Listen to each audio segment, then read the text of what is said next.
Saudara-saudari yang dikasihi Tuhan Yesus Kristus, selamat bertemu kembali dalam program Arus Hayat Voice. Tema kali ini adalah terpisah dari 5 perkara dunia. Pembacaan Alkitab saya ambil dari kitab 2 Korintus pasal 6 ayat 17 dan 18. Demikian, keluarlah kamu dari antara mereka dan pisahkanlah dirimu dari mereka, firman Tuhan. Dan janganlah menyentuh apa yang najis, maka aku akan menerima kamu, dan aku akan menjadi bapamu, dan kamu akan menjadi anak-anakku laki-laki dan anak-anakku perempuan. Demikianlah firman Tuhan yang Maha Kuasa. Saudara-saudari yang dikasihi oleh Tuhan, dalam beberapa hal, kita harus mempunyai perbedaan dengan orang dunia dan harus mempertahankan kerukunan atau keharmonisan dengan orang dunia. Namun, kita harus dengan mutlak keluar dari Mesir, terpisah dari dunia. Jangan takut orang akan mencemooh kita. Sekarang kita akan menyinggung 5 hal atau 5 perkara yang darinya kita harus memisahkan diri. Pertama, Anda harus meninggalkan hal-hal yang dianggap orang dunia tidak patut dilakukan oleh orang Kristen. Apa saja yang kita lakukan, janganlah sampai ditegur oleh orang yang tidak percaya Tuhan. Misalkan, Anda berada di suatu tempat atau melakukan sesuatu yang menyebabkan orang dunia bertanya, apakah orang Kristen juga datang kemari? Apakah orang Kristen juga melakukan hal ini? Kalau demikian, habislah harga diri Anda. Sebab itu, hal yang dianggap orang dunia tidak patut dilakukan, janganlah kita lakukan sebagai orang Kristen. Kita harus meninggalkannya. Ini adalah permintaan yang minimum. Kita harus mempunyai perbedaan atau pemisahan diri. Yang kedua adalah segala perkara yang membuat hubungan antara Anda dengan Tuhan tidak selaras. Itu pun harus dikesampingkan. Ketika Tuhan di bumi, Ia dihina, Ia dipermalukan, maka kita di sini tidak bisa mencari kemuliaan untuk diri kita sendiri. Jalan yang Tuhan tempuh adalah jalan yang perlu kita tempuh juga. Tuhan berkata, seorang murid tidak lebih daripada gurunya, atau seorang hamba daripada tuannya. Saudara-saudari, kita harus sadar bahwa mengikuti Yesus orang Nazaret haruslah bersedia dipermalukan. Harus siap memikul salib, bukan mendapat kemuliaan.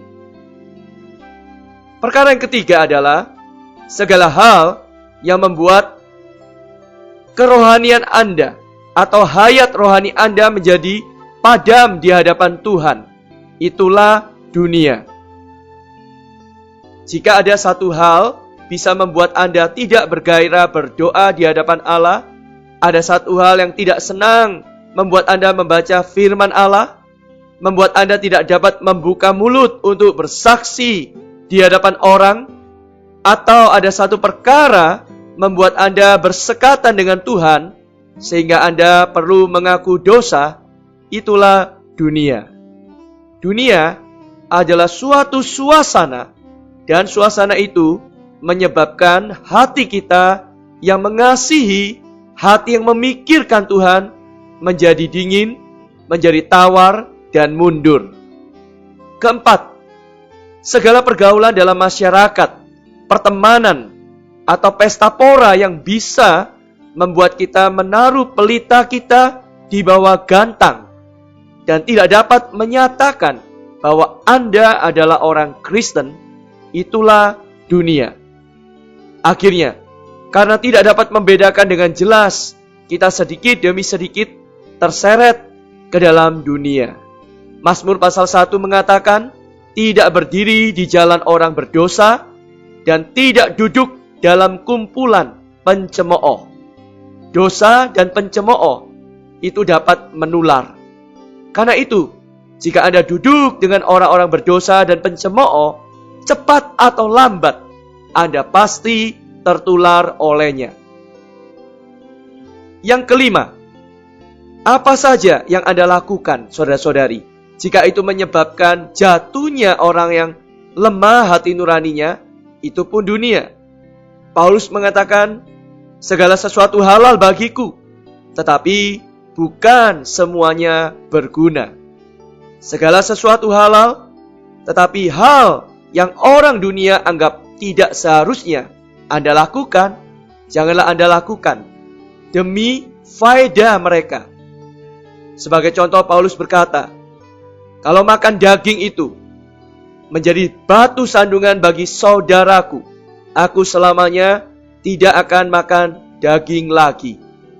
Dengan perkataan ini, Paulus bukan setuju tidak makan daging. Bagi dia makan daging atau tidak bukanlah masalah. Anda makan daging tidak menjadi masalah. Tetapi orang yang mengikuti Anda yang telah pergi ke rumah berhala dan makan daging di sana di rumah berhala, mereka memiliki pengertian sendiri bahwa Anda tidak seharusnya makan daging tersebut.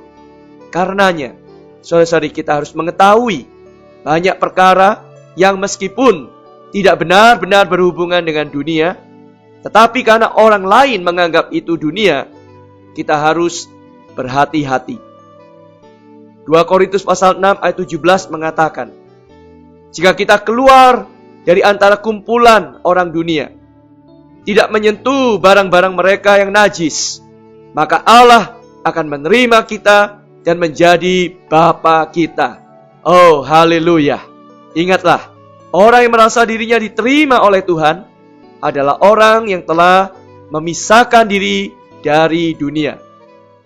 Saudara-saudari, banyak orang di hadapan Tuhan, mereka tidak merasakan Tuhan itu begitu mustika, Tuhan itu begitu indah, Tuhan itu begitu mulia, karena tidak bisa melepaskan segala sesuatu dan menganggapnya sampah oleh karena Kristus. Saudara-saudari, sebab itu orang-orang yang baru beroleh selamat seharusnya keluar dari dunia, barulah dapat merasakan kemesraan dan kemanisan Tuhan. Di sebelah sana membuang, di sebelah sini kita mengecap rasa kemanisan Tuhan. Puji Tuhan. Mari kita berdoa.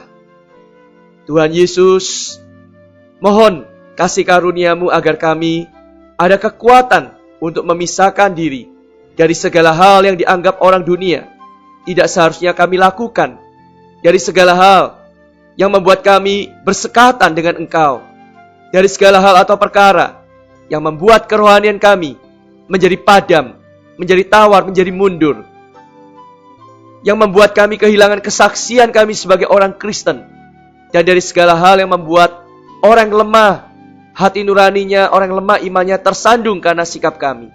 Ya Tuhan, kami sungguh perlu rahmat-Mu, belas kasih-Mu selalu menjaga kami. Di dalam nama Tuhan Yesus kami berdoa. Amin. Demikianlah firman Tuhan. Sampai bertemu di kesempatan berikutnya. Kasih karunia-Nya menyertai kita semua.